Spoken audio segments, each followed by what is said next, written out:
presented by Ma Kalyani Films, Kevatgama.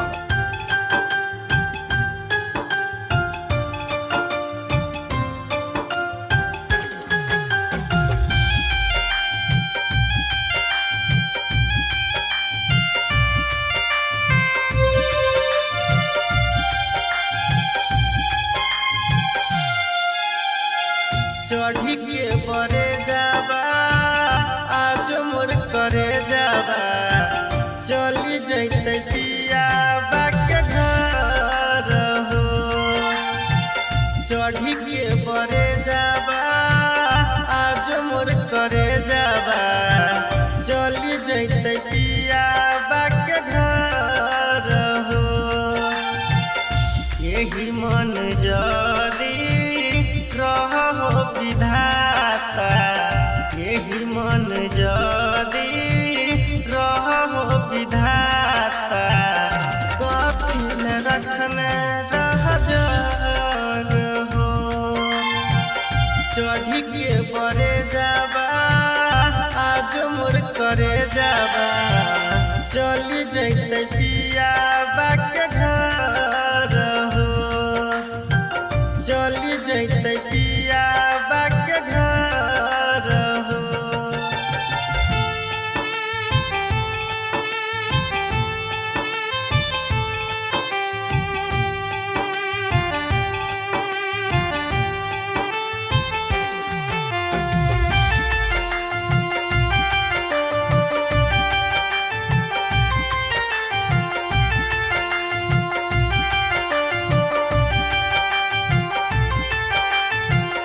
मनमा के मारी पेन के सारी मनमा के मारी पेन के सारी बैठल छे मारा बाके तार हो।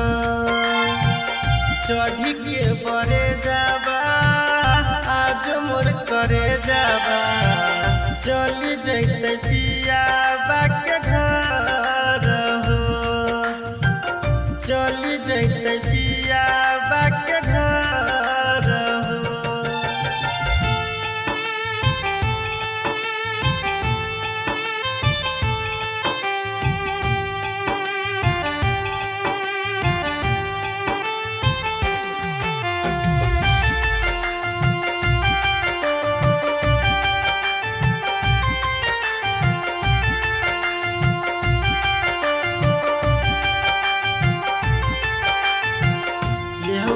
मजबूरी चली जैते दूरी यहलै मजबूरी चली जैते दूरी जैते अभिनाशा बाका छोड़ हो।